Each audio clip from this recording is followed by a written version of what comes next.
week or next month, I think. Just wanted to recognize some of the ELPCO board members. Jeremy Higginson is manning the recording equipment. Ellen Parrish, Peter Harrison from Gilmer Park, and we actually have our former co-chair, Michael Cohen, I think is here.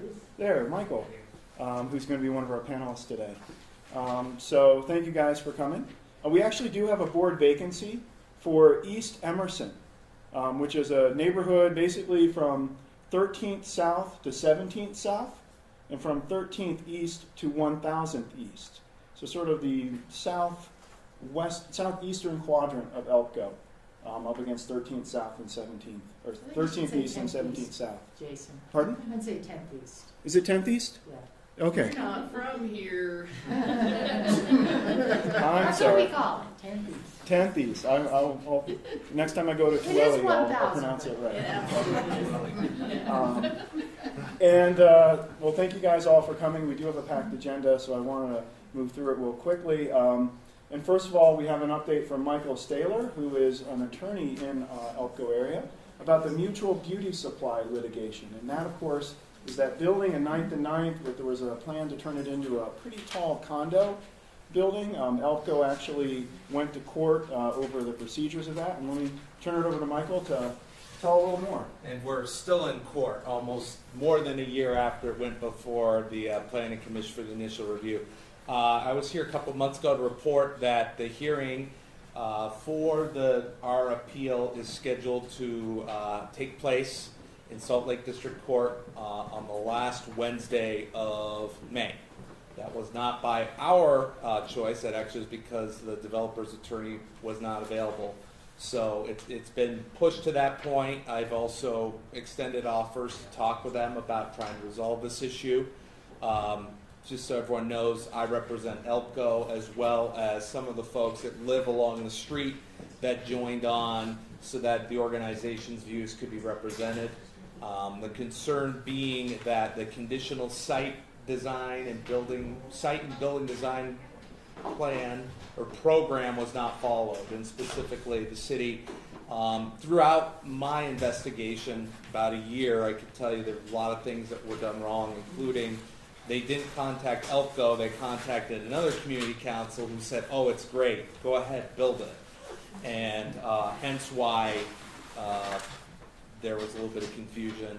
That, as well as the big thrust of the lawsuit, is that the city has selectively used some of the design review criteria. In this case, they picked the ones that they knew were satisfied, and the ones that were problematic were not really discussed and overlooked. And that's of concern to the community because we want to make sure the city is following the rules consistently for everyone.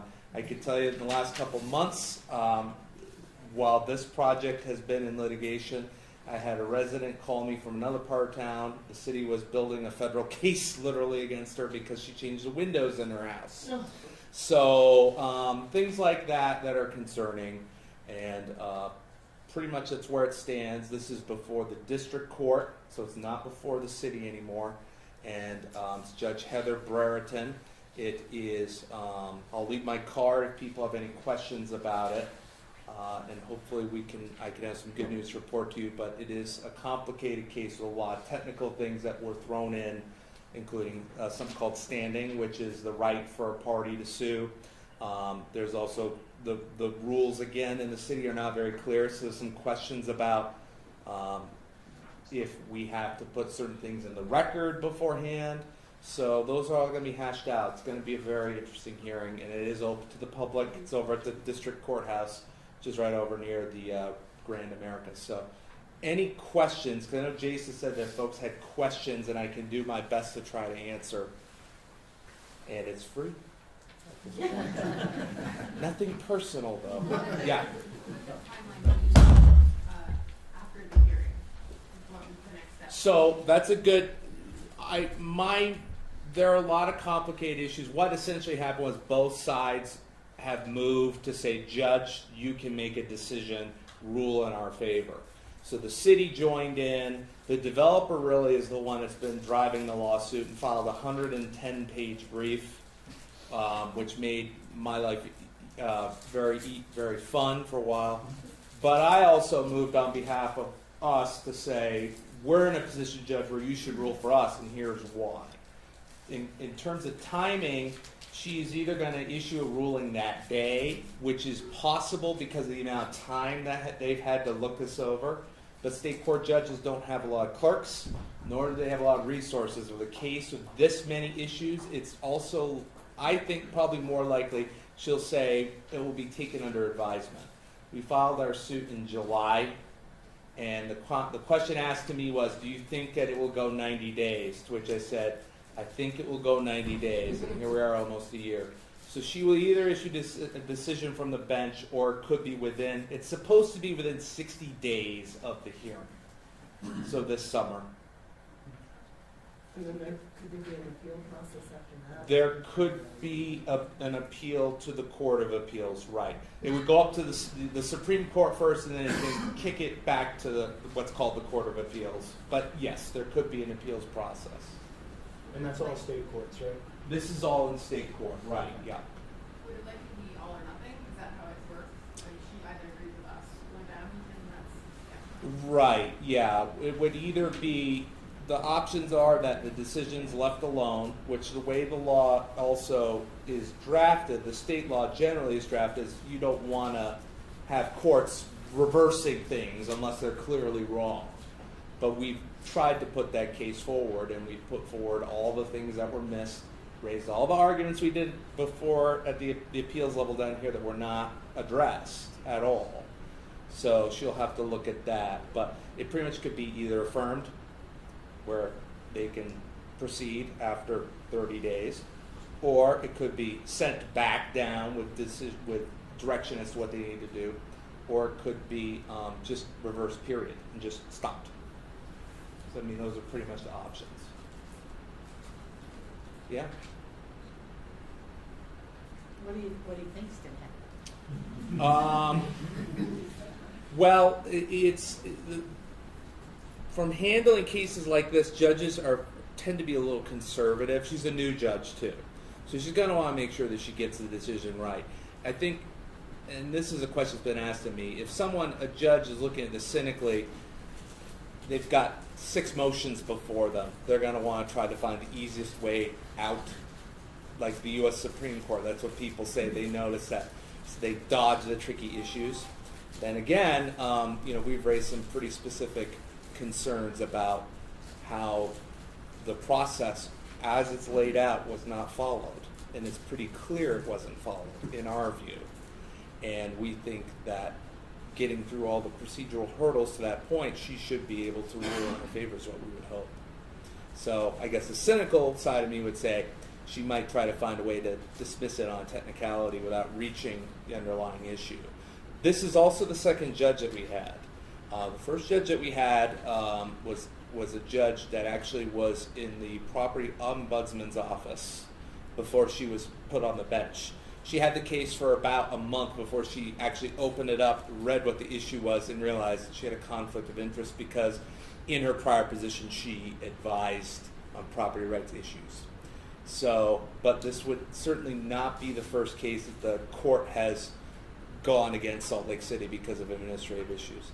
And correct me if I'm wrong, Michael, but I think there was also some work to try to get the rules fixed, so this can't happen again. Some of the elements of what we had objected to, the way that it had been proposed and described and defined by Salt Lake, has since been changed.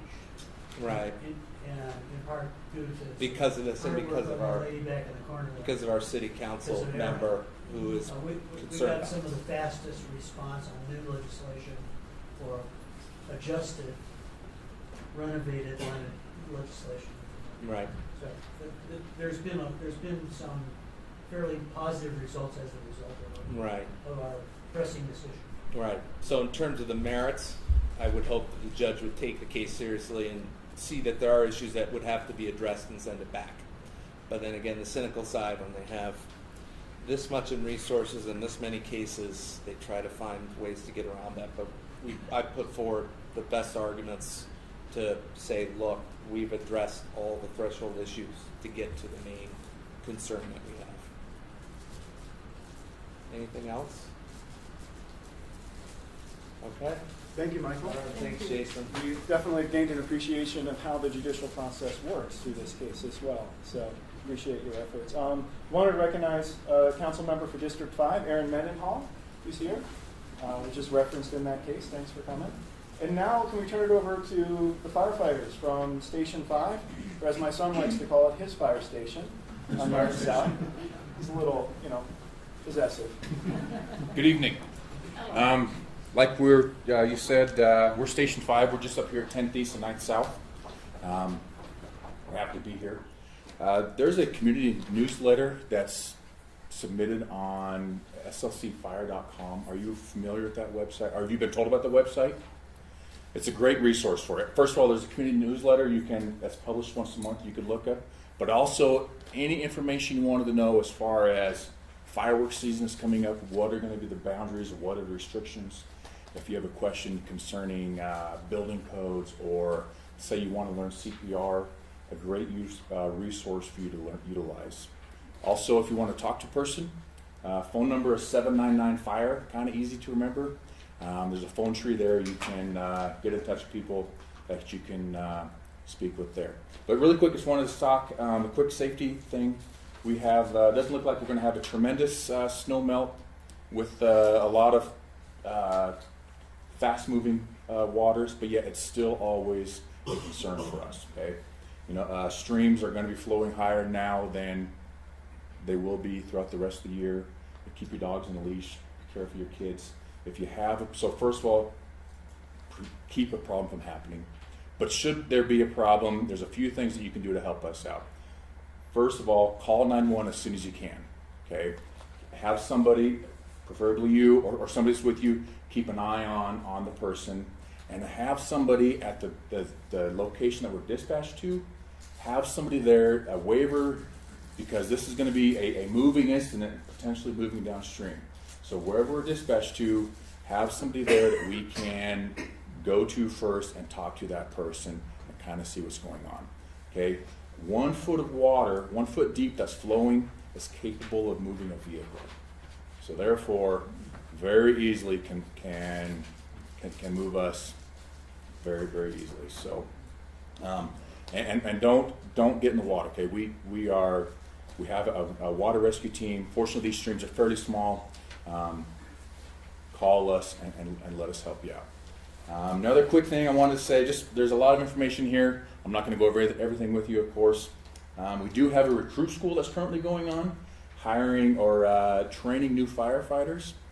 The reason I'm telling you this is because we have an excellent recruit school here at Salt Lake City Fire Department. You should be proud of. In fact, other departments, other agencies are sending their firefighters to be trained at the Salt Lake City Fire Training Facility in the west side of town. Also wanted to tell you, CPR, everybody here know how to do CPR? CPR is huge for us, okay?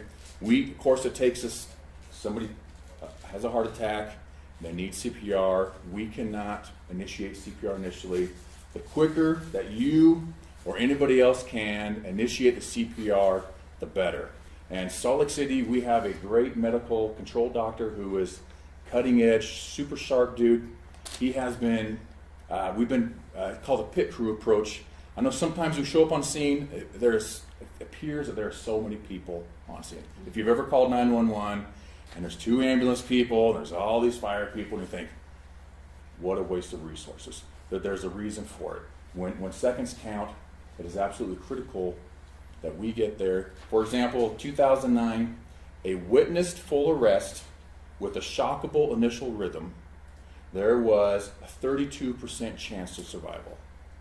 7 years later, 2016, using the pit crew approach, effective CPR. If you've ever done CPR, CPR is kind of tiring. Okay? We have a lot of people who do good, effective CPR. Now we are leading the country statistically. 60% of these people with shockable initial rhythm are walking out of the hospital with no neurological deficiency. That really is tremendous. And it's because of the forehanded staffing, the great training. You're fortunate here. And not everybody in this valley, especially the state, has the type of resources that you have here in Salt Lake City. You're surrounded by fire stations. It's great. A lot of information on here. Good resource. Do you have any questions for us? That was SLC Fire. SLC, Salt Lake City, slcfire.com. Yes. Anything else? Yes. Did you say you could not initiate CPR? No, if I said that, well, okay.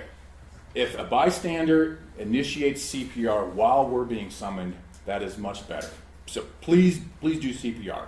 It just takes us a few minutes to get there. So if a person is down for a few minutes prior to our arrival, there will be a better outcome the quicker CPR is initiated. Did that answer your question? So yeah, of course, as soon as we get there, we'll do CPR, but it's better for us and better for everybody to CPR started before we get there. Yes? I just want to give you guys a shout out because last Saturday you hosted the first girls' camp. We did. Camp with Nina. And you were, One for young men coming up. we do in the fall. And I want to thank you for that and taking the recruitment of women and minorities seriously in the city. And I know that's just one of many approaches the fire department's taking. I was really impressed with the whole operation that day and the experience that those women had. So really, really well done. And I love the way that the department is going and learning and really getting into the recruitment process in a better way. Thank you. Do you guys do a CPR certification class by chance? So once in the same website, there is a link to CPR to get you hooked up with resources to get your CPR.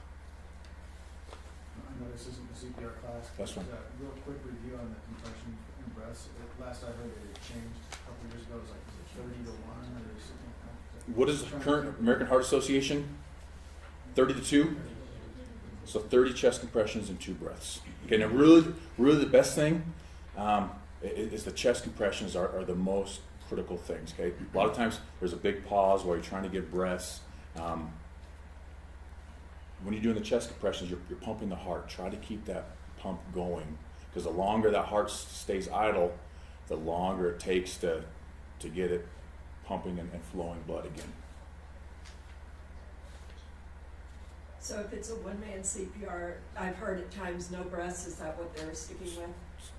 Make sure your chest compressions is the most important thing. I'm not going to sit here and say no breaths, but make sure that you concentrate on chest compressions. And yeah. Anything else? Well, thank you. Sounds like you have a full meeting tonight. We're just up the street, 10th East, 9th South. Like I said, bring your kids, bring your grandkids. We're more than happy to show you around. Thank you. Thank you. All right, thanks for Station 5. And from police, from fire, we'll transition to police. Detective Andrew Clough.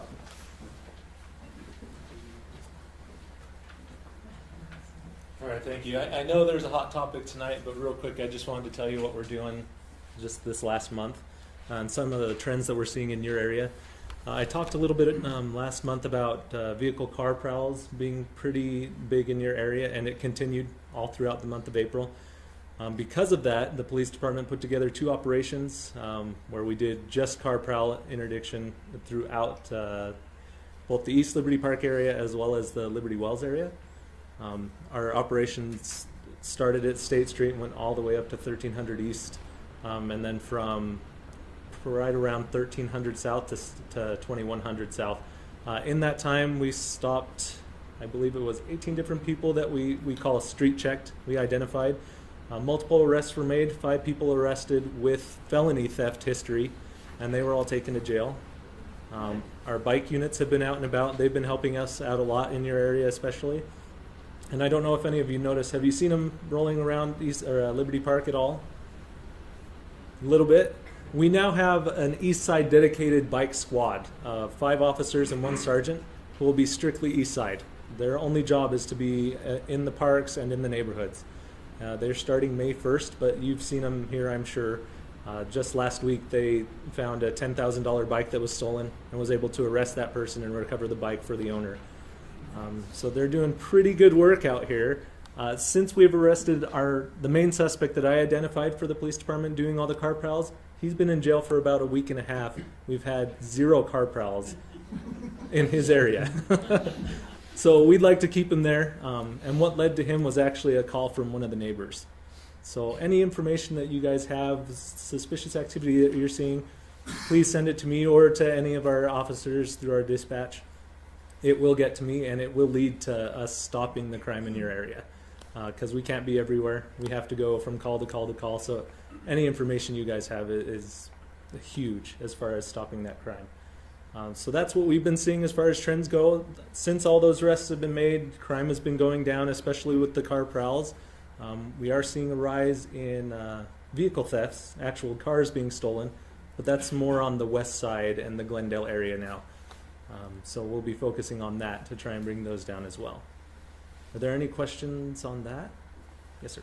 2 questions or comments. The shooting on Harvard and 11th East, it's just down the street from us. Correct. And we know that there are homeless in the area that break into homes and backyards, our backyards, because there are a lot of big backyards there. So my concern is there any project or effort to discourage the homeless that are actually sleeping and camping out in the yards? Now that it's getting nicer, they actually sleep in the backyards. Is there any effort on that? So there is, and that's more of the hot topic so we'll just skip right to that. But yeah, as far as the homeless goes, we have a dedicated homeless outreach service team that is 2 full-time police officers. That's all they do is homeless outreach to the transients in your neighborhoods, around the shelter area, up in the highlands and the hills as well, and up City Creek Park. So yeah, anytime you see somebody camping in backyards, in alleyways, people that are camping behind buildings or even in open fields, if you'll just let me know, I'll pass it on to them. One thing that we do is we make sure they're not staying there anymore. If they leave property behind when they leave, that property is going to be removed by our health department officials who work with us hand in hand, as well as our officers will offer them services that they need to end their homelessness, whether that's assistance with housing, government assistance, food stamps, things of those nature. So we do have programs in place for that. And the other comment is there's a new law in effect now that says if you register your bike and it's stolen and it gets to a pawn shop, you can get it back. Correct. Within 15 days. Correct. So just to encourage people to register their bike where? Salt Lake City, at the police department, with any of the public safety officials. So he's talking about the new law for pawn shops. They're now required to return all property within 15 days of being notified. That said, we have to have serial numbers or something identifiable so we can tell it's yours in order to tell them don't sell that. So definitely, we want to get all your property back to you. We just need some way to identify that it's your property specifically. And now the pawn shops won't be able to sell it, whereas in the past they were able to do that, and all the loss would come on the victim instead of the pawn shops. Yes, sir. I have a stupid question related to that. The U Campus Police do registration. Would that be valid, or do we need to also do the subway? It is. So the police department, any of the police departments can register your bike in the state of Utah. Yes, sir. Is it for just bikes or any items that have serial numbers? Any items. It's any item that can be pawned at a pawn shop. So not just bikes. So registration numbers, serial numbers, identifying marks, names, a sticker on your bike or your laptop, something that identifies it as yours would be huge. So let us know that. Keep pictures of your items. Document them through your insurance. If you have a lot of insurance companies have applications, you can do that. So we recommend that very much. Now skipping to your Harvard. So we did have an incident last night around 10 p.m. last night. There was a shooting at 1100 Eastish and Harvard Avenue. So I just kind of wanted to talk a little bit about that. I can't go into a lot of the specifics because it's an ongoing investigation, but I can tell you at least what we've released to the media. So it involved, it's a vacant home that is property managed by a daughter and her husband. And they found out that somebody had been breaking into this house, unknown if they were stealing things. There is no relationship between the two other than the people found the house vacant and were breaking into it. So the property managers decided to lay in wait for them last night. So when they came in, the property managers told them, hey, stop, we're calling police, don't move. I guess the male suspect didn't comply with that, and shots were fired. So by the property manager. So one suspect was shot in the abdomen. He fled the scene, got into a car, and then the property manager continued to chase after him and continue firing shots. So that suspect was later found at the hospital, and our officers went and got him. He's now under a 24-hour guard by the Salt Lake City Police Department. The female suspect remained on the scene. She was arrested for burglary. And then the male property manager who continued to fire shots was also arrested for aggravated assault. So as far as that goes, as reported in the Tribune, I think, Aaron, you brought this up to me, it was not a home invasion robbery scenario. This was more of a vacant house where people were probably squatting, and the property managers, instead of calling police, which we recommend doing, decided to take care of it themselves. So if you guys ever have problems, please call us. We don't want you to take on any danger. We prefer to do that ourselves. So, yes, sir. Aggravated assault, felony, so he uses his right. If he's convicted of it, yeah. That will all be up to the courts on how that plays out. So, and that will also depend on the details between the exchange of the suspect and the property manager as well. We don't need to be Florida. Yeah. Agreed. Yes, sir. Was the property on 11th East or was it on Harvard? It was on Harvard, and it was east of 1100 East. Okay. So. Are there any other questions?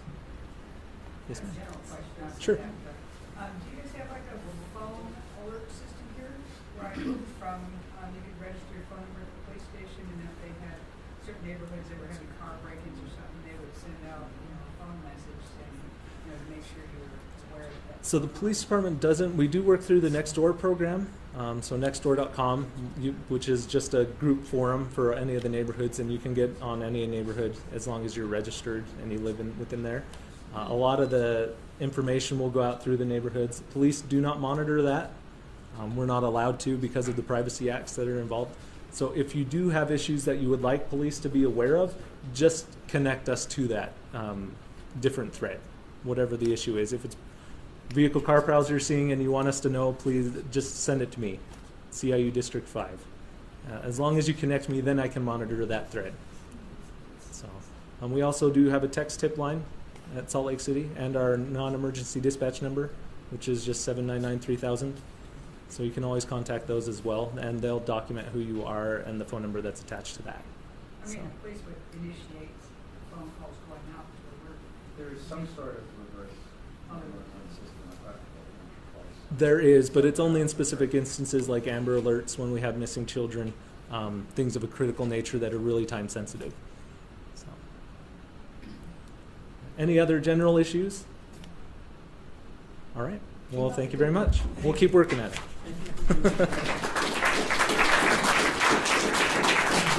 Next on our agenda, we have Nate Salazar, the representative from Salt Lake City, and Mayor Jackie Viscucci.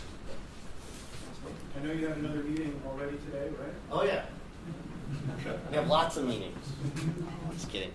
How's it going? It's good to be back. Just wanted to go over a few things. I don't know if you knew, but we hired some new liaisons. So instead of 4 meetings tonight, I just had 2. So it's a bonus. No, I really love the folks that we brought on. Thanks. That's being recorded, right?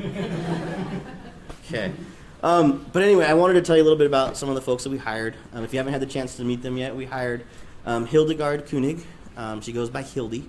Many of you may know her. She's done a lot of work over the last 15 years, working with issues of domestic and sexual violence, human trafficking. She's a huge advocate for social justice. We're really happy to have her on our team. Was most recently with Planned Parenthood of Utah. She's a huge asset, and she's going to be working in districts 2, 4, and 7. And then we also hired Moana Uluave. She's a Salt Lake native. She grew up in Glendale. She's going to play a huge and critical role in our office, and I'll get to that in just a minute. But she's really the point person for our team moving forward. And then, of course, she'll be working in District 6 and then in the office. And then I'll be working in Districts 1, 3, and 5. So you're stuck with me. So I'm not that big of a slacker. But anyway, I'm excited to have a full team together. Jen Seelig will be working underneath her in the Office of Community Empowerment is what we're calling it. We really mean that. It's not just a catchy phrase that we use. We really want to engage and empower community members to be involved in our process and decision making, what we're doing. We've also gone through a physical change in the office, which is really exciting. So if any of you remember the Corradini administration, on the east side of the hallway towards the mayor's office, those doors were always open, and there was community space. There was always a point person there to really direct and help you navigate the city system. I'm still learning how to do that. I'm sure some of you have had to do it yourselves. So that's the role that Moana's going to play. She's really going to be that point person for us and help us, kind of get things in order and organized, which is really exciting for us. We're going through a few things that still need to be finished, and when those are, we're going to have a community event. We're going to invite folks to come in and see the new space and meet all the liaisons and all the folks working in our office. And then there'll be some food too, so stay tuned for that. So with that said, I'm glad I had just 2 meetings today and not 4. But I love doing what I do, and I'm happy to be here and working with District 5 and ELPCO. It means a lot because I just live a couple blocks away, if you didn't know that. So some of the big things that are going on this week, we had some new appointments that the mayor made. The first one that was kind of highlighted more than any were Chief of Police, which was appointed to Mike Brown. He's been the interim Chief of Police since June. We really feel like he's done a great job. The mayor's been impressed with him and has enjoyed working with him the past few months that she's been in office. So we're really excited that he's willing and certainly capable to manage that position. Some other folks that were appointed, reappointed Robin Hutchison to Transportation, reappointed Cindy Manzel in the Recorder's Office, and Mike Ackerlode to Housing Neighborhood Development, just to name a few. Really critical assets to the city. And then the mayor's made a goal in the next couple of months to have the rest of the positions filled and appointed moving forward. So stay tuned for some of that. Homeless resource centers. The Homeless Site Selection Committee met for the first time on April 18th. It was at the library in downtown, at the main library. This is a continuation of a lot of the collective impact work that took place last year. Former Mayor Palmer DePaulis and Gail Miller are heading up the Site Selection Committee along with local community stakeholders here and mayors from across the state. We had the mayor from St. George and Mayor Sagini from Midvale to really identify what these resource centers look like, and of course the locations for these resource centers.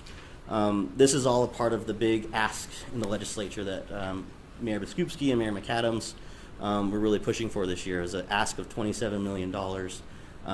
It kind of got spread out over 3 years.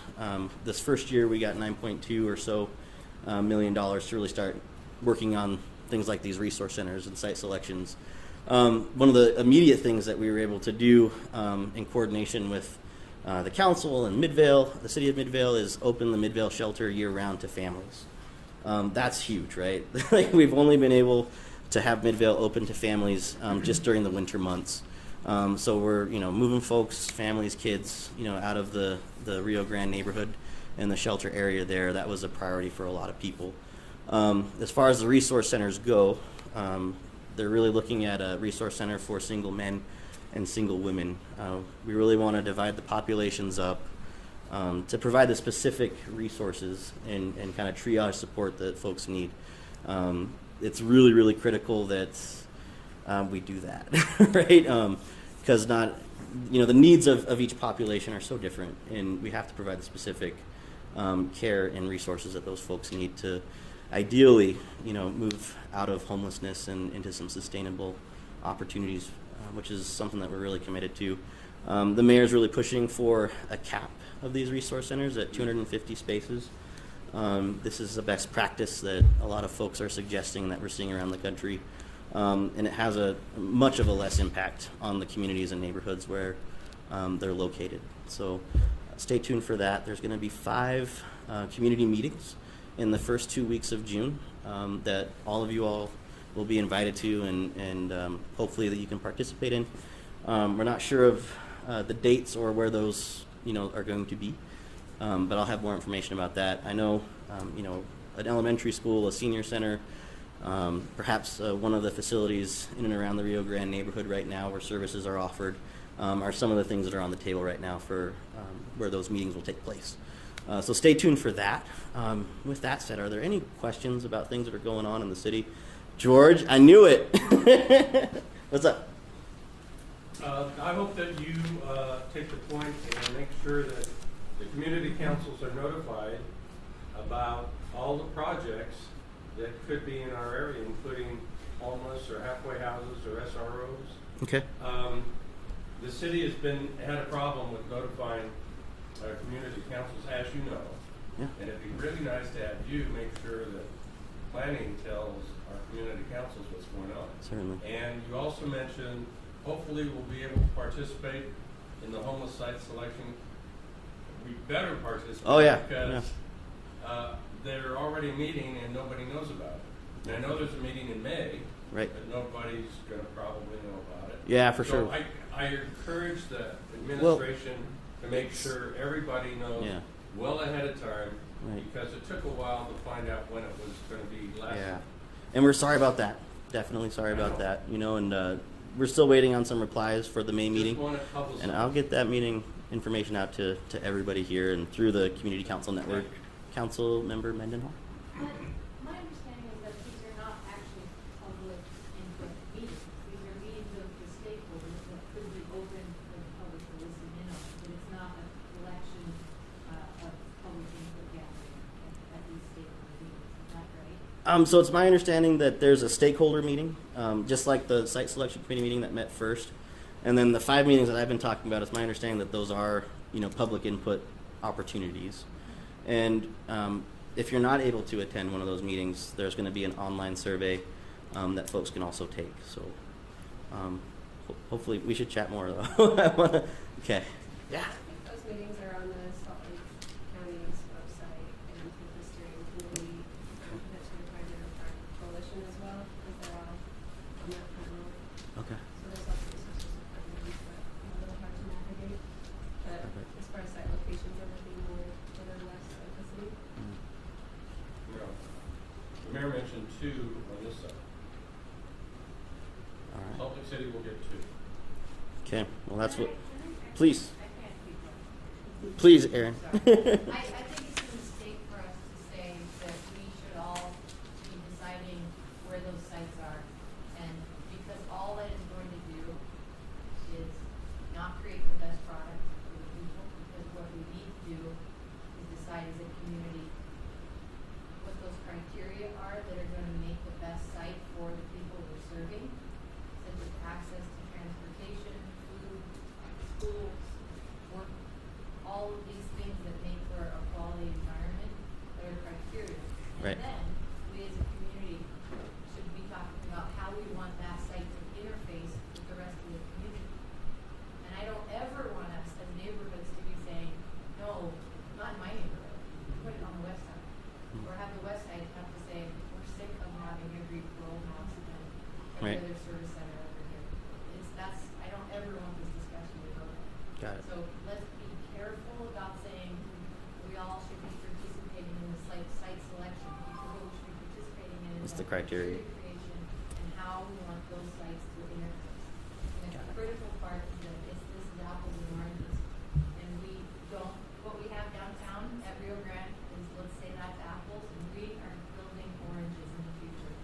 So in talking about a new homeless shelter, we're not talking about moving the Rio Grande somewhere else. We're talking about a completely different model. And it's really critical that we be open to what this is. It's a big change. But I don't ever want us to start talking about pitting neighborhoods against neighborhoods and picking parcels. Certainly. Thanks for that feedback. Thanks for letting me speak now. You're welcome. Any other questions? All right. Thank you, everybody. Thank you, Nate. That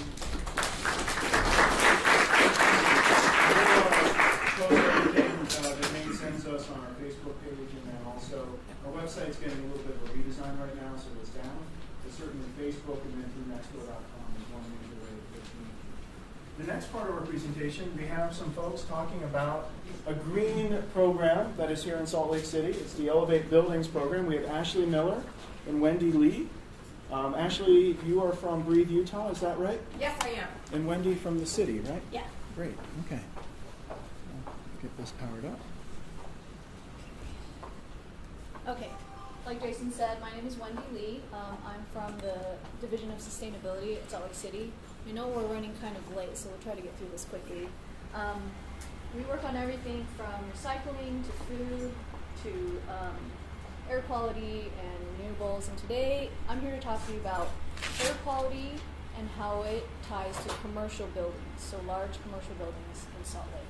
We don't often think about buildings when it comes to air quality. You think about vehicles, right? Because you can see the tailpipe, you can see the pollution behind it. But buildings are a contributor to air quality and pollution as well. And we've partnered with Breathe Utah, and Ashley is here to tell you a little bit more about it.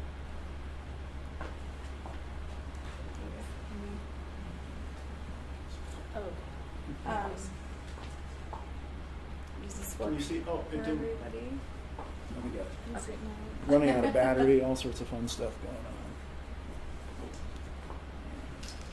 Anyway, I'm Ashley Miller, and I'm the program director for Breathe Utah. And how many of you are familiar with Breathe Utah?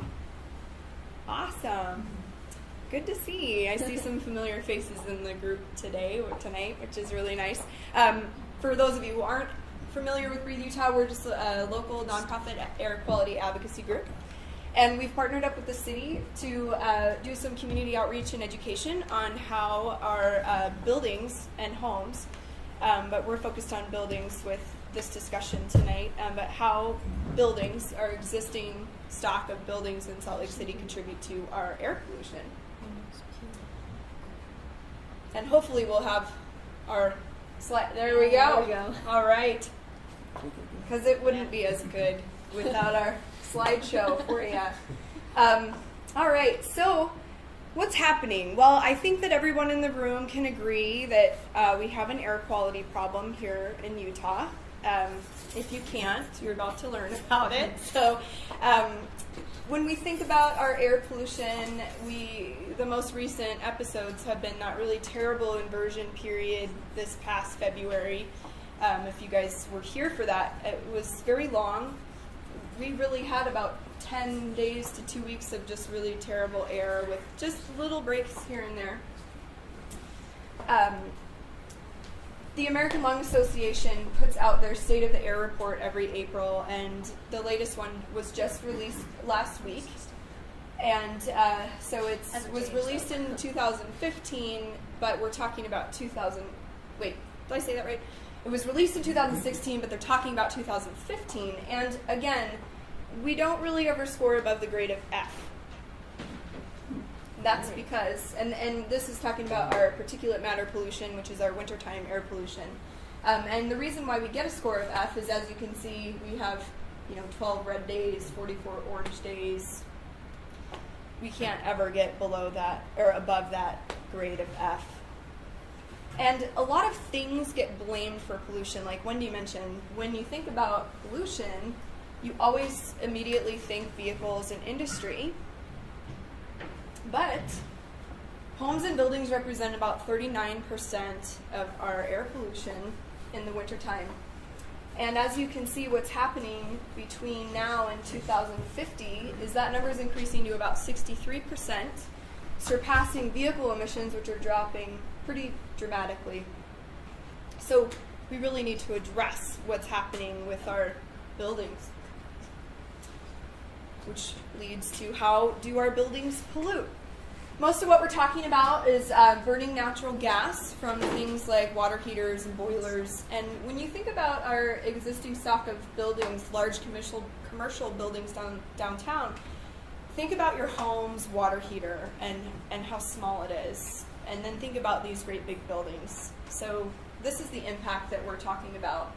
And then we also have a little bit of, I think the number that they've come up with, this 39%, it's about 80 to 90% natural gas emissions is how that number is developed. And then indirect emission from electricity generation, just a small amount. And also volatile organic compounds from building materials, paint, solvents from business and stuff like that. Well, it affects the community. And if you guys remember when the weathermen started talking about the air reports for, like today's air was this, tomorrow's air is going to be like that, you'll see like a week long of haze. They always talk about this vulnerable population. They'll say the air is really unhealthy for the vulnerable population. And I think it's really important for us to understand exactly who fits in the vulnerable population, because in Salt Lake County alone, it's about half of the population, and that number is actually increasing. You can see things that's like pregnant women developing fetuses, children with asthma, adults with asthma, COPD, cardiovascular disease, pre-existing conditions. I just read an article that actually lists people that just suffer from allergies are now considered a vulnerable population. If you're experiencing common cold or a flu, you're in that vulnerable population, because it's really hard to overcome just common illnesses when your immune system is suppressed by our air pollution. So chances are you or someone you care about deeply fall into this vulnerable population. Who has the data that's converting this into financial health care costs and converting the air quality into a financial cost so that someone can say, yes, it costs us this much for smokestack scrubbers, but here's how much we're spending on healthcare dollars. Who's got those numbers? This is actually produced by American Lung Association, and Intermountain Healthcare has been working on their studies about the cost of chronic illness from air pollution. And they just came out with a study that I believe was looking at 2014 that was talking about the increase in emergency room visits for things like respiratory issues, and then other more specific things like COPD. Respiratory issues is increased 30 to 40% on bad air days. People coming in with COPD issues, or even coming in with something and then being diagnosed with COPD, was up 90% on bad air days. And then as far as, I know what you're talking about with the actually coming up with the figures, the financial dollars. That's still being worked on, but it's being worked on pretty quickly. They're trying to get that information out. Then again, health effects from air pollution, pretty majorly, and kind of the easiest way of thinking about it is how much more of a chance you have of developing asthma, especially children. When you think about a child, people always ask, well, why are children more susceptible? They breathe more often than adults do. They run around you in circles. Their respiratory systems are still developing. So that's pretty serious. And then our elderly people with weaker immune systems, or people with adults with pre-existing conditions, our air pollution actually has very significant health impacts. And now Wendy's going to talk to you about what the city's doing with Elevate Buildings. Yeah, so we know that this is a problem, and we know that buildings are a contributor, and so we can't turn away from this. And Mayor Biskupski is really dedicated to cleaning up our air. She's committed to the city being 50% renewable energy by 2020 and carbon-free along with Park City by 2032. Those are really aggressive goals. And we all know about solar, we know about renewable energy, it's sexy, but there's another portion to that, reaching that goal, and it's energy efficiency. It's reducing the current energy that we're using in our buildings, in our homes, but we're here to talk about buildings. And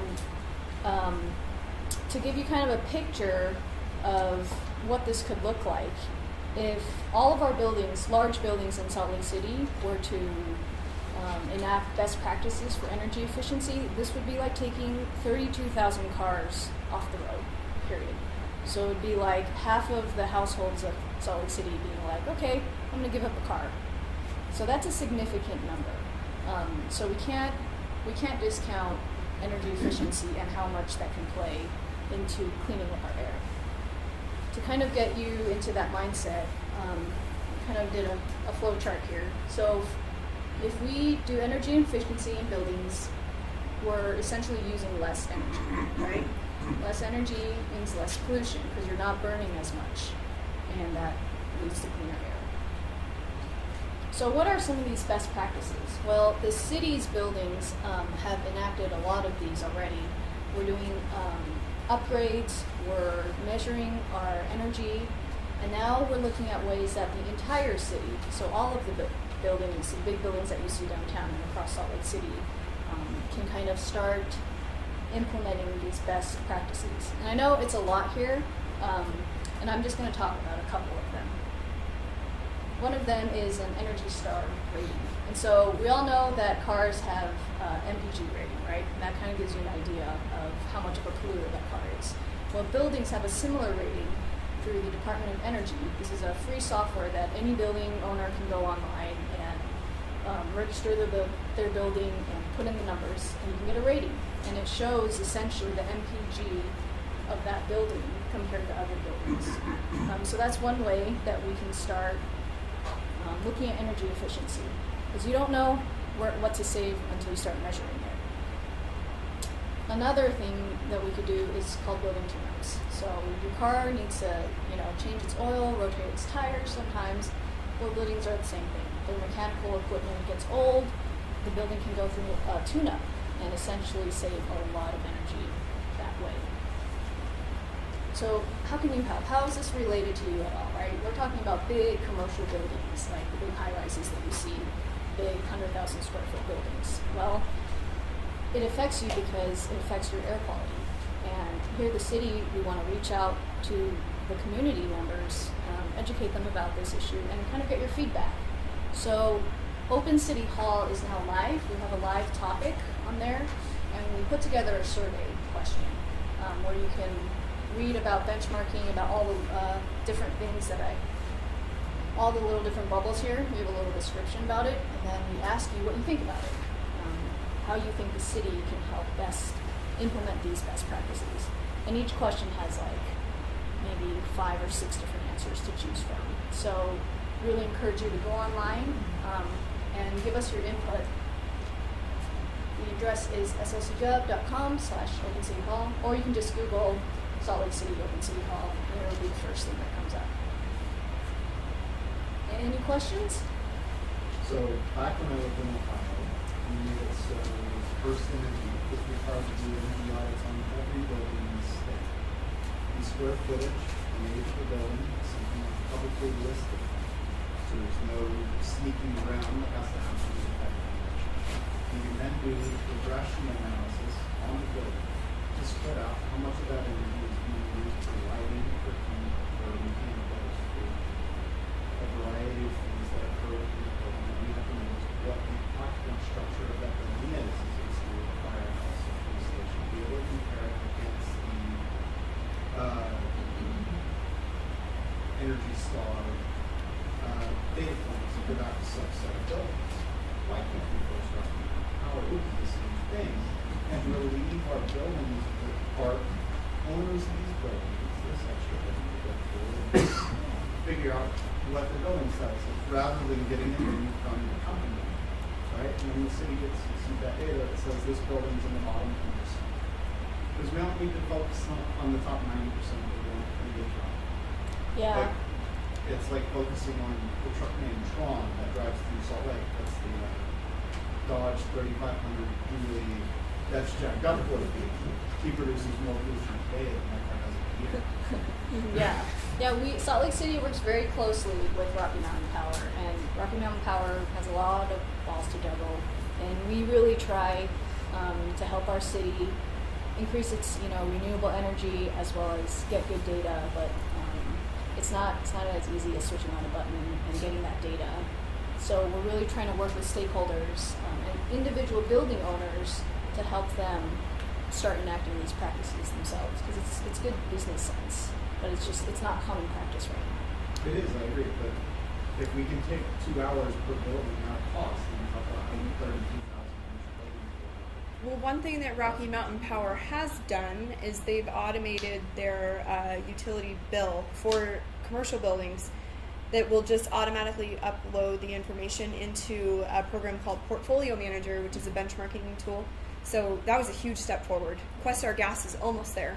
We're still working with Questar Gas to get that automated, because it takes time for people to input the data for benchmarking, and benchmarking is like the very first thing you have to do, so you know how much your building is using or area, and then you can make improvements. So baby steps, but they're steps. Yeah. And we're definitely getting that way. Can you talk about the contract negotiation that's happening in parking lot right now in the city? I can't really talk about it. I'm not involved in it, so yeah. We're working hard though to make sure that we get renewable energy. Yeah. Yep. Mm-hmm. Any other questions? Please log on to Open City Hall and give your feedback, because this is your opportunity to give your feedback, and you don't very often get that opportunity. So Yeah. we really encourage you to do that. Online. Okay, good. Awesome. Yeah, please. Any previous experience is always good, because we do look at other cities and what they're doing and see what would fit best here in Utah or in Salt Lake. Well, it also is what the rest of the cities involved in some way can afford. Ogden Heights should not be a city, Mill Creek should not be a city, they don't have enough people to live there, bureaucracy, and to be run efficiently. So Salt Lake, when we design programs, we have to think for the scale programs of the things that want to be cities. And that you can't do these be the press because they're not big enough to be cities. Right? If you have any questions, you feel free to contact me directly. I work on this solely, so thank you. All right, thank you, Ashley. Thank you, Thank Wendy. Almost ran out of laptop power here, which I guess is a good reason why we should be conserving more power. I actually took that power bar from something that was plugged in back there. I hope it didn't release the penguins or something like that elsewhere around Salt Lake. But could I have the panelists come up for our main event? We're running a little behind schedule, but I did think this meeting would go to about 8:30, so I think we've still got some time for it. So Kate and Matt and everyone can come on up.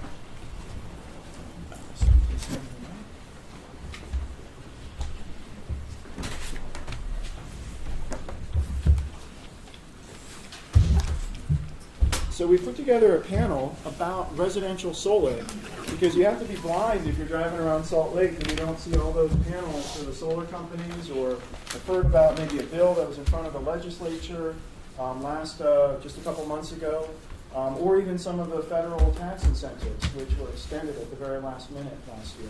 So we've got what I would call an all-star panel. I might be a little biased. What's great is a lot of these folks are also local, from the ELPCO community or very close to it. So if I could just ask you guys to go down and introduce yourself, and maybe say where you work and what your job title is, and then we'll jump right into the questions. So, Kate?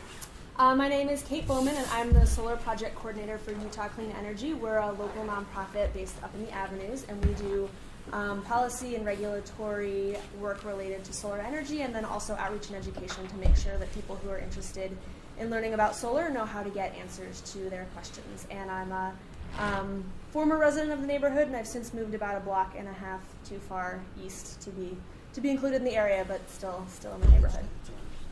Thanks. I'm Michael Cohn. I'm a resident. I'm a manufacturer's representative in the tile and stone industry, if that's of any interest.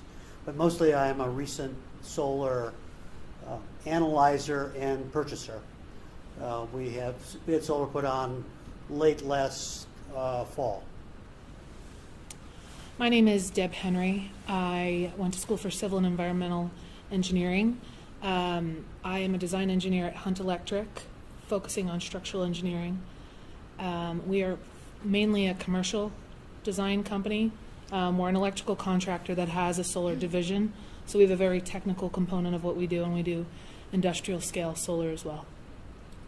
My name's Jordan Goring. I'm originally from Illinois, but I just moved into the neighborhood. I got a call from Daryl to come and speak with you guys. So, but anyway, I'm operations and sales manager for Pioneer Solar. We're locally based here off of 45th and Wasatch. So, but yeah, just here to speak with you guys tonight, and I appreciate you guys all coming. My name is Matt Picenza. I'm the executive director of HEAL Utah, a nonprofit advocacy organization. Focuses primarily on legislative and regulatory policy changes related to clean energy, clean air, and then a bit of nuclear work as well. Thank you all.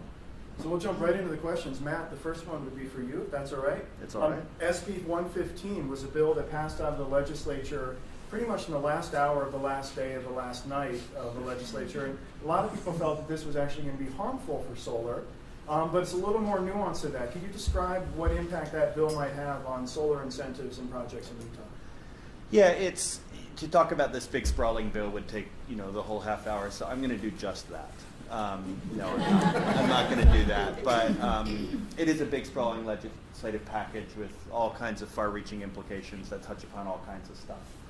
But the good news is that the parts of it that would have been most directly harmful for improving the adoption of distributed solar, rooftop solar, were in fact either improved or kind of amended out.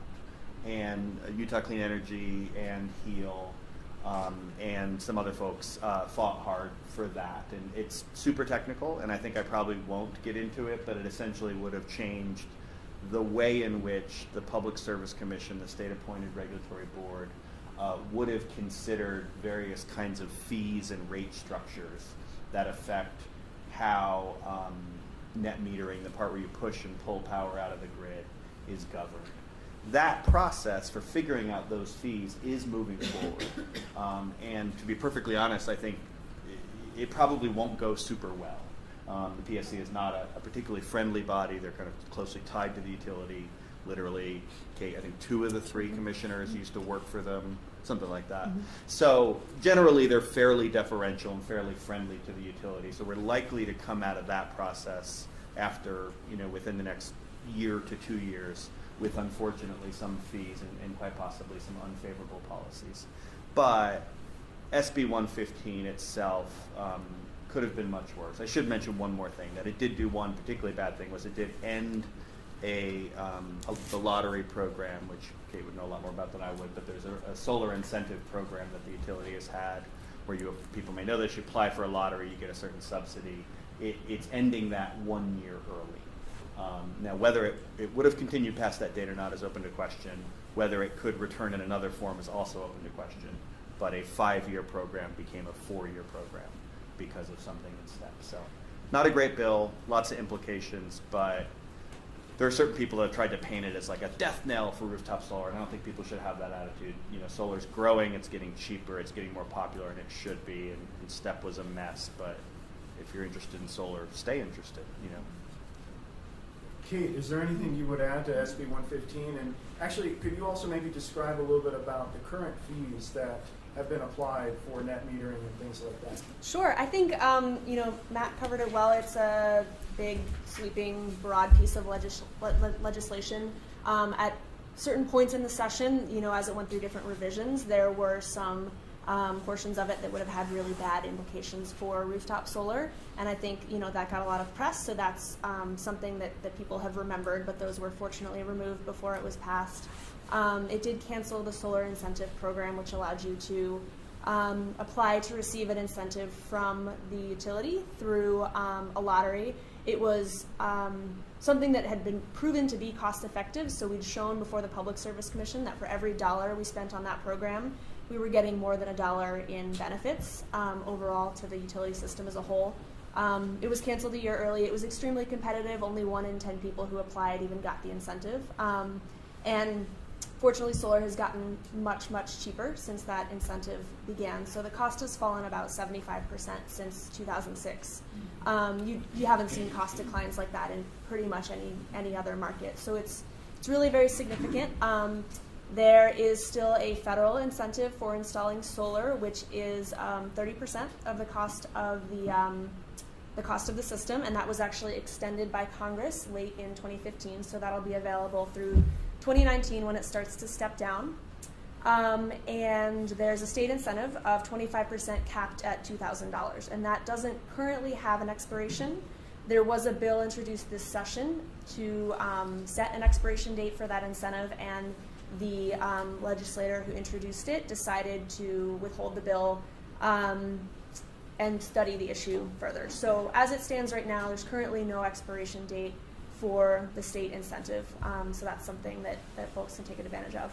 It will be discussed this summer during interim session, though, so we're keeping a close eye on that bill specifically.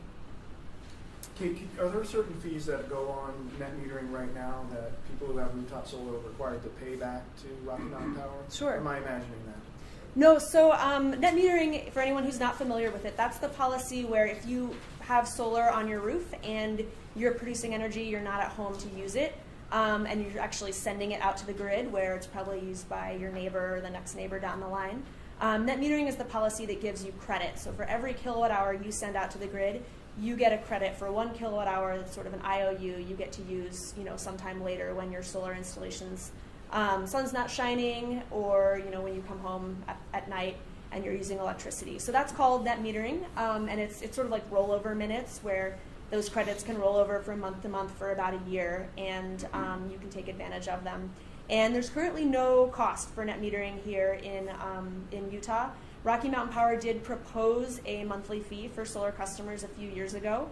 It went before the Public Service Commission, and the Public Service Commission ultimately decided that Rocky Mountain Power had not put forth evidence that the costs of the net metering program to the utility outweighed the benefits, and so they turned down the fee.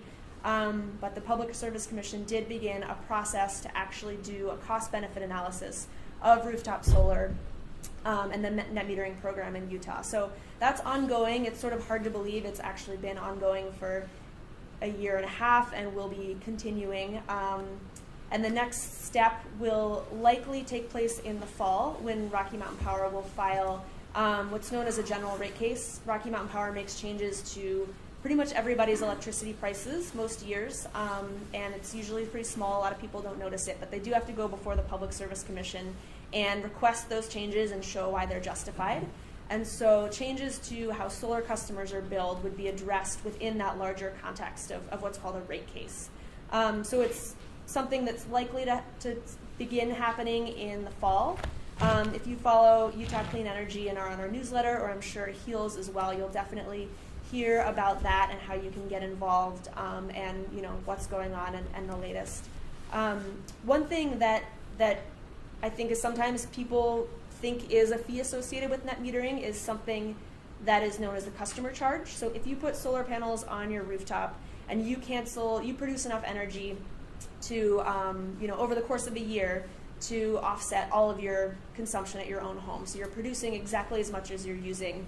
You'll still pay a monthly utility bill every single month. There's a $6 customer charge that everybody pays for your connection to the utility.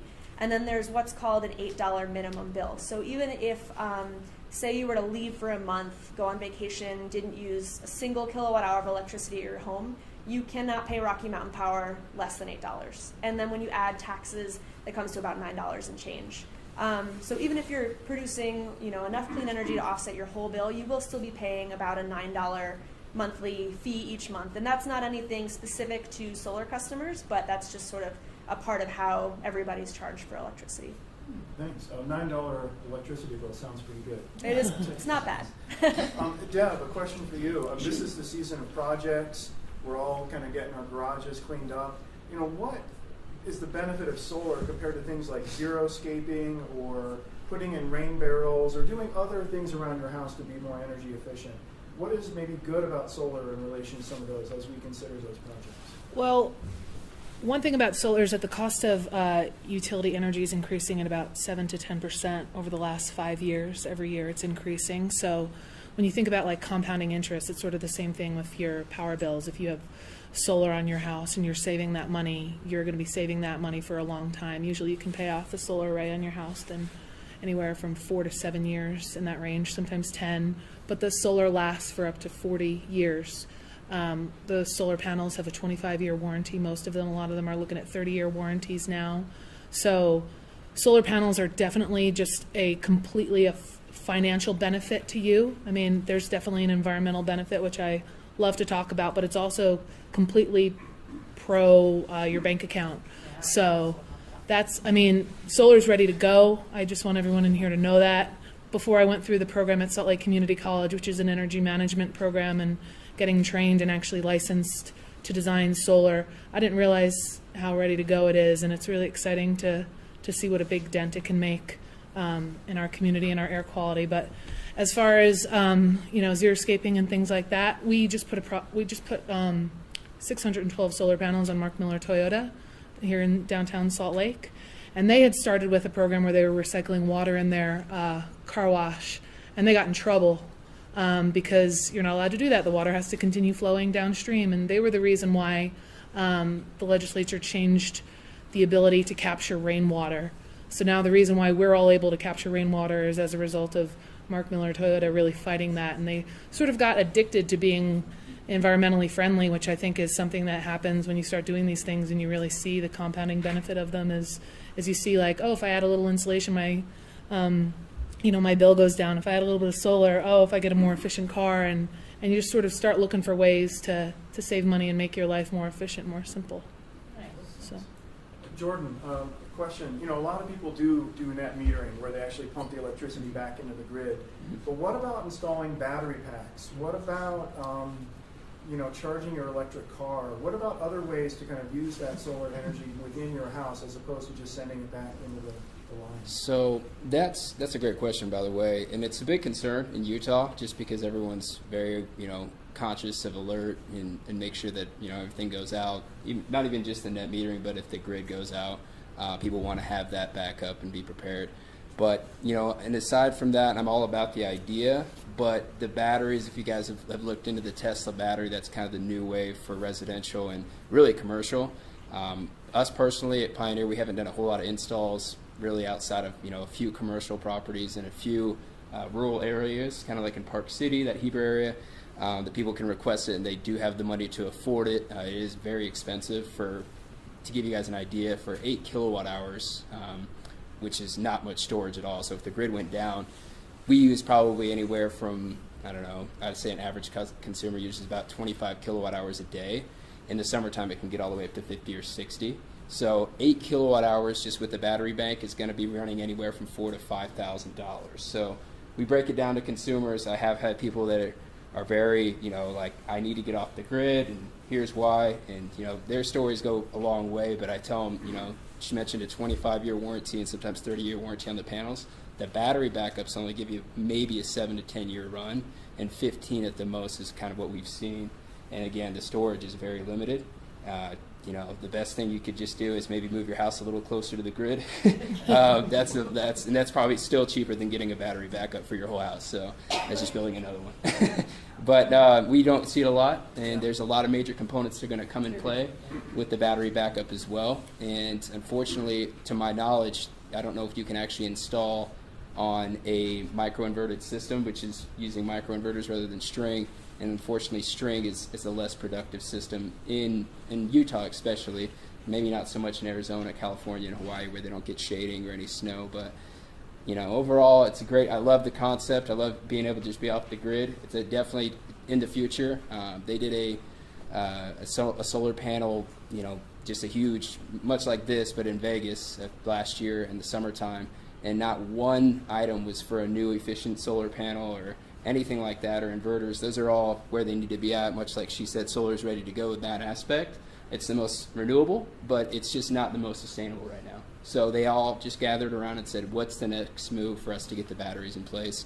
How can we get this, renewable, obviously the most renewable and efficient energy producing, renewable out there over wind or anything else? How can we get this working at a sustainable rate? And we'll see. We're definitely going to call all of our customers that get solar and say, hey, we've got a battery backup, it's ready to go. But right now, I'm definitely trying not to talk anybody out of it, but if they've got the wallet for it and the budget, go for it. But I've got two beliefs. One is I believe in solar. Two, I believe you got to feed your family after you get them. So hopefully those can come together when we get done working. Yeah, and as far as battery goes, it's about 20-year payback, if not more, for it. So that's why it doesn't really make sense right now. That's why the Tesla battery is such a big deal. If you put solar in at your house, you can make your house battery ready. Just a couple extra conduits, a couple extra runs of different things, and having a space where when it gets a little bit more cost effective, you're ready to go. Tesla's building a huge gigafactory, they call it, in Nevada, where they're getting ready to pump out, a huge number of these Tesla batteries. It's going to be definitely a big game changer. But the best thing you can do is, make your buildings more efficient so that you're saving money. You like to say reduce before you produce. Save yourself a couple solar panels on your roof, make your solar a little bit cheaper, and that's the way to go right now. Michael, you've got those shiny new panels on your roof. I was admiring them when I stopped by your house a couple days ago. What was the thing that, in terms of installing those panels, going through the process, that you didn't think was going to happen but did happen? An unforeseen challenge, obstacle, or benefit? Well, everybody has spoken about all the reasons why you might want to do solar, and quite honestly, we accepted all of those reasons. That was what got us going. Our system is paid off by itself in a little over 7 years. The tax credits we thought the tax credits were actually ending. It was August of 2015. We weren't paying attention to the politics, so we said, we're going to do this before they end, and at the end of the year, they extended them until 2019. Well, it's good news for you folks, but I'm glad we got it done. We had no intention of being off the grid. We're familiar with the Tesla battery. We believe that the battery, like the solar panels, are coming down. We were surprised at the sophistication of what was available to monitor your panels. It was really eye-opening. We had some choices. It's almost like buying a car. You have some options to purchase, or that you're gonna want to consider when you do get solar. I was also surprised that they were using GIF to tell you exactly how much the sun was shining on your solar panels at what time of year. What is GIF? GIF is the grid system where they've got a picture of the entire area from above, and so then they factor the trees in and everything else. So it's worth getting an estimate, even if you think you're not in a good location. We chose to leave a 95-year-old birch tree up, but it'll probably come down in the next 5 or 6 years, unfortunately.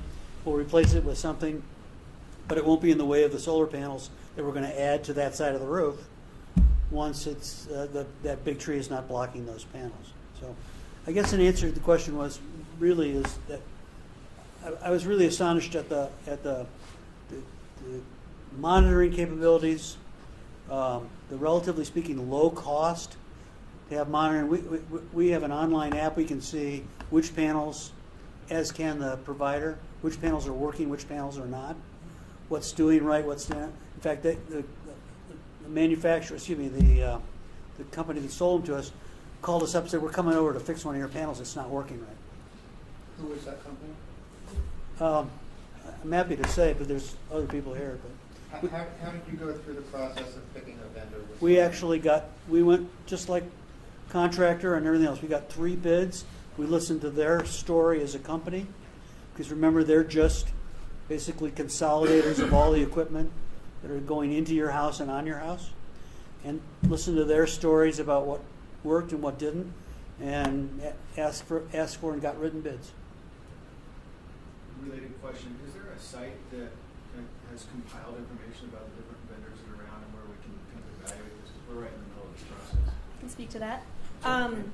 So that was one of the things I was hoping to get to. Utah Clean Energy's developed a website in partnership with Salt Lake City called solarsimplified.org, and it's designed as a one-stop shop for solar information in the state of Utah. So it's hopefully designed to answer any question that you might have about solar. And one of the things on there is a list of solar installers in Utah. And so it's not screened necessarily, but it will allow you to see what solar installers are operating in your area and get contact information and be able to contact those companies for bids. And then one other thing I wanted to make sure folks know about is a program that's going on right now sponsored by the University of Utah called U Community Solar. And the University of Utah has actually conducted a request for proposal process to select a solar installer to provide discounted solar installations for members of the campus community. If you would like or interested in installing solar through this program, you are a member of the campus community. So, please let anyone in the area know that although it's by the U, it's not necessarily just for faculty and staff. It's open to members of the community. Yes. I was looking at that site before I came over, and I was having trouble finding what that means. I was like, okay, I'm alumni, maybe I'm Yeah. part of that community. Yeah. What is this? Is it Salt Lake City or what? Campus guests. So if you've gone to a football game, if you're a fan, if you would like to go up to the art gallery, yeah. Our legal Have to wait counsel, 3 traffic lights for our the legal counsel traffic. wouldn't let us say general public. Yeah, if you're That's stuck in essentially- traffic. It's Campus it's guests. the U community, it's anybody. We're not checking. Yeah. And so there is if you have a question we don't get to, definitely check out solarsimplified.org, or we do have a workshop for the U Community Solar Program coming up on May 17th at 4 o'clock at the Marriott Library, and we get to any question you can possibly imagine at solar at those workshops. And the ultimate goal of the program is to get more solar on top of more rooftops, and we don't really care how it gets there. So the U has tried to make this solar installation process simple and streamlined and easy for you through this program. That being said, there's other great solar installers out there, and you're always welcome to get, if you have your neighbor can recommend somebody, find somebody on our Solar Simplified list, just give them a call, and it's always a good idea to compare bids and get a sense for what's out there. Matt had a quick question. Yeah, I just going to ask, Myron, does the program time out at a certain point, Myron? Does it cap out in terms of available spots? How does the U program work? It's going to end at the end of September. Okay. We run it for a certain length of time. But I just want to reiterate what Kate said. Our interest is to get solar on the roof, since what we found through our previous survey is a lot of people don't do it because they're confused by the process. They don't all do it. They'll bid and get 3 bids and feel like they know how to navigate it. And so if you want to know that somebody else has, then our program might work for you, but please just consider it. And, we always find out through that survey, too, that people chose, found out about our program, chose to go with a different installer, and that's great. So we're happy about that as well. I was just going to add that we're in the process of revamping the Utah Solar Energy Association, which is a trade group, pro-business, pro-economy kind of trade group, talking about how solar can benefit our local economy. We've been in organizing meetings for about the last 6 months or so. Got spooked by the legislature, so a lot of the solar companies here in town are doing something proactive about protecting the solar industry. There's a lot of new businesses here in Salt Lake. A lot of them are maybe electricians who have gotten into the solar business, who've gone through the program at Salt Lake Community College. I would just really reiterate that you get 3 bids, and because there's a lot of people coming over from Nevada since the solar industry got hurt over there, coming into Utah, so there's just a ton of companies. So really just do your homework. And as we were talking about earlier, commercial buildings are going to be the huge carbon footprint over the next 50 years. So anything that we can do to make buildings more efficient, especially on the commercial scale, is going to be very critical to our air quality. So, talk to your friends about solar and let them know it's legit. Michael, comments? I know this is of no interest to almost anybody here, but I've had 5 real estate people tell me that solar, right now at least, is a very desirable and useful asset. And they feel that your investment in solar in your house, if you're going to fix something, fix the kitchen is what they say, followed by the master bath. Solar, if you put up the solar and take all your credits and everything else, you'll get it all back in the value of the house. And to me, that's a reason to do it. That's a really good point. And what does it do to property taxes? As it's currently, property taxes are currently handled for solar. Solar is considered a part of the home, so it's not considered an accessory, and it's not valued, separately. So it just has to do with when they look at other homes in your area that are similar to yours that have sold. If there were enough solar homes in the area that they could find another one that was similar and had solar, and it sold for more than a comparable home, your property taxes could potentially, go up because it would recognize that increased value. With the number of homes that have solar right now, I think it's not really having an effect on property taxes, and they don't look at the value. It's considered sort of a feature of the home, just like a granite countertop or something like that. They don't look at it separately when they do your property taxes. Okay, so nobody move. Michael, did you actually do the incentive or the rebate through the taxes this year? We did both. We got the state and the federal. It's a credit, so what it means is if you owe $5,000 worth of taxes and you get a $3,000 credit, you owe $2,000 worth of taxes. That's different than some of the other things that are on your tax form, and you can carry it forward. There's a limit on it. My accountant tells me that I can't carry it forever, but we couldn't use it all this year. So good news for my family is that next year's bill is going to be lower by that amount that is now being carried forward. So it's a credit. That's it. Matt? Is it federal Yeah, or just- state? Federal and state. Federal 30% unlimited, state 10% commercial up to $50,000, 25% residential up to $2,000. Just one thing to mention, that, obviously rooftop solar is not an option for everyone. There are folks who live in multifamily, there are people who rent, there are people who are fully shaded. There's a bunch of situations. And, HEAL, as many of you may know, has been a sharp and angry and occasionally even profane critic of Rocky Mountain Power. But they actually do have a new program that we feel decent about, and it's called Subscriber Solar. And it's, to make a long story short, they're building a small solar farm in Millard County, about 2.5 hours south of here. And you will be able to kind of purchase the right to kind of claim the energy that comes from that onto the grid. And what I would basically say is it's sort of a slightly better version of Blue Sky.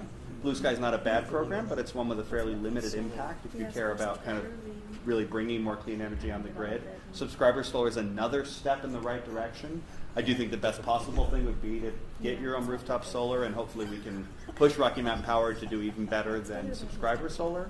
But it's a small program that we think would be great to sell out as quickly as it's available. So I can't remember a website right now, but if you Google the term Subscriber Solar, I know it pops up on the top. You can sign up to be on a waiting list, and then I think what they're going to do is in early 2017, they'll let you know what it'll cost you. It's essentially going to be a slightly more expensive version of Blue Sky.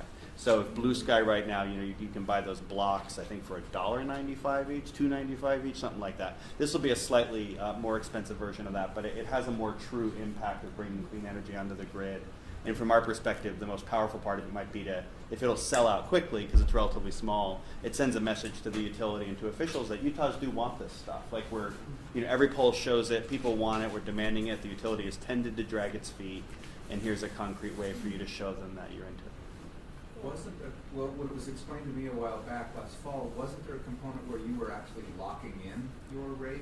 Yeah. So I don't know if that part has continued, but that is one advantage way beyond Blue Sky is that you actually can lock in your rate for multiple years. And I think you're also signing a contract, so that does go both ways, where if you were to leave Utah, you might still be, locked into it. If you stay within Rocky Mountain Power service territory, that doesn't particularly matter. So, but yeah, you're right, Myron, that it does. Kate, can you explain that a little better? There's two components to the price, and it's about a half of it is your energy cost, and then about half of it are costs associated with transmission and distribution. So you're locking in that energy portion. So the transmission and distribution cost, that can go down along with everybody else's rates as costs associated with the grid go up. But that energy portion is locked in, and if you cancel within 3 years, there's a fee. A penalty fee associated with it. If you stay on the program for more than 3 years, you can stay on it for up to 20 years, and you'll be paying the exact same price, 15, 20 years from now that you are today. So that's pretty remarkable benefit if you think that energy prices are going to be going up in the future. They are. It's a good If you were to leave Utah, could you pass that contract on to the person that takes your home? You cannot specifically choose who to pass it on to. There was a lot of discussion of that. People wanted to be able to pass it on to family members or, friends in case the program does sell out and, there's no more and there's a waiting list. Well, I was thinking more about if you're bound to a contract that you have to pay for even if you leave. I think that penalty would not be an enormous amount of money. No, we're not talking hundreds and hundreds of dollars. We're talking more. I think they threw the number of $50. It's $50, per so, share. I mean, that's a bummer. You got to throw $50 at them if there's a waiting list, but not going to make or break the future. Yeah. And that's only if you cancel within 3 years. That's only if you cancel within 3 If you years. cancel after 3 years, you're fine. You're fine. Yeah. There's no fee. Other questions for our panelists from the audience? I have a really, probably very inexperienced question, but I had heard a while back that solar power would never work because it just would take way too many panels. There's not enough room for them. It sounds to me like that's not so much true anymore. That you don't have to cover immense spaces to get the solar energy. I'm just curious about the feedback on that. Sugar House is tricky, just because of the way the roofs are broken up. You want to be facing south, but you don't have to be facing south. You can go east-west and just lose about 10%. So you just add another solar panel and it makes up for facing east-west, and that way you're generating power all day long. And if anything were to change with net metering, you're generating energy in the morning, you're generating energy in the afternoon. But you can definitely get 100% on a small house. I wasn't really concerned about an individual home. I'm just talking about if you really want to cover the world or the U.S. in solar power. To power the entire United States, you would need a space about the size of West Virginia, to give you an idea of like how much space it would take up. That's not that bad. That's really not that bad. I mean, let's just let go of West Virginia. Right? Take every parking lot in the United States and put a cover over it or somewhere. Definitely, and that's the thing, is there's so much unused space, especially with commercial buildings out there, that it's a prime, region for us to be putting solar panels on the roof between our climate and the amount of sunshine that we have per day of the year.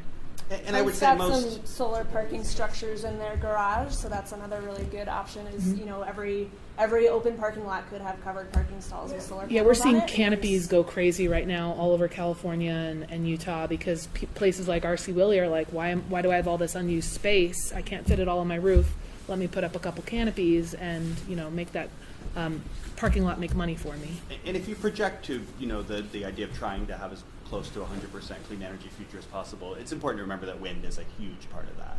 And probably, honestly, is even a bigger part of that, just because the resource is kind of more efficient and prices have come down just as much. So distributed solar plays a huge role. Utility scale solar will play a big role, but utility scale wind will play a really big role in energy efficiency, as Ashley spoke about earlier. It's all about the portfolio. It's all those solutions, different. It's a balanced, across the array of things. So good news for West Virginia. We're not. Question in the back. Residential is the state of the art to the point I haven't done my research yet, but do they rotate? Do they self-rotate to orient towards the sun? The cost of that mechanical component of it is only worthwhile on the utility scale. So you only see the rotation on the utility scale following the sun, because you have a finite amount of space and you want to make as much money off that as possible. It's actually worth it to have someone on site that's a mechanic fixing those when they go down and things like that. With your home, you really just don't have to touch it at all. It's beautiful. I mean, you see, the first time I saw a solar panel, I was like, I didn't realize it was this easy, So I try to bring solar panels with me everywhere I go now. So I feel like this is it. One last, I'm sorry, yeah, right in. Wondering what type of impact might have on your roof shingles? It actually increases the roof Does it life. increase the roof span? Because you're not having as much heat on your roof. I'll warn you about one thing, especially in Salt Lake City. Remember that the panel itself is like glass, and heat comes through although it's reflected off the snow, it warms the glass to the extent that your solar panels, if they're on a pitch, will all let go of all the snow all at once, right down where it is. So if you got a bunch of bushes, they're going to be shorter. Okay? If you got an entryway, you're going to get nailed. So there's some nuance to planning. I was curious, actually, also how much they weigh. Does that affect the roof loads and with melting snow? It's minimal. It's less than a construction load, which is like someone walking around on your roof putting putting the shingles down. So with them and a snow load, apparently not the way about snow load because it's melting off. It melts off almost the instant that the sun comes out. The snow's. Yeah, if you drive around, and you'll notice that too, like you'll see that roofs are covered with snow, and you'll look at their panels right there, and they're just glistening off the sunlight for whatever it can get. Yeah.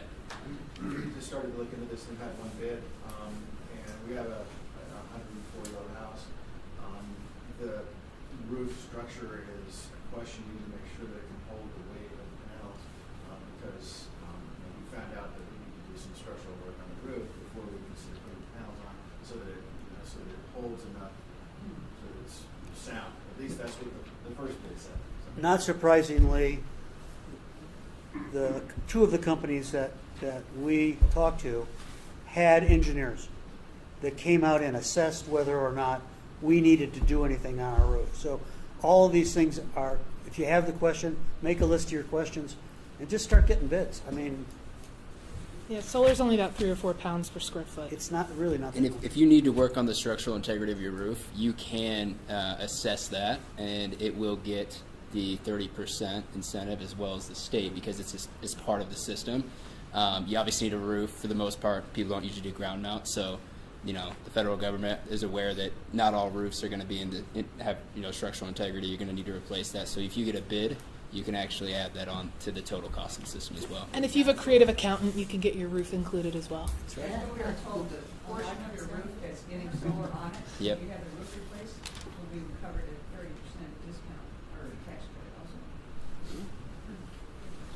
credit also. Michael? The last thing that we did not want to do at this time, we looked at what 100% would take in terms of panels, because it would be my hope that the world is moving towards a place where we do not need the 135-year-old energy suppliers, electrical companies, with all the fees that they have. You could have the option to make your own energy and store it. We did not use the garage for a variety of reasons. But if we take that tree down and add the other panels on the roof and the slope roof, and then did the garage, we could actually get 100% of our usage. And then we would need a storage battery that we could afford. And to that, I would like to say, when people talk about Rocky Mountain Power, there's an avoided cost with Rocky Mountain Power that Rocky Mountain Power doesn't like to talk about. It's that when you overgenerate at your house and your neighbor buys it from Rocky Mountain Power, that doesn't cost Rocky Mountain Power almost anything. So there's an avoided cost there because they don't have to pay for the generation. They don't have to pay to ship it up from Huntington. Yeah. So there is a cost savings for Rocky Mountain Power that more people have solar on the roof. So make sure that you watch for that in the conversations around solar. All right, well, thank you guys all. We've gone a little bit later. I do see some business cards up here, so feel free to buttonhole as long as people are willing to stay a little longer and ask your questions. We'll stand adjourned until our next meeting on May 27th. I need to get in touch with you on a project. Cool. You guys go way above that.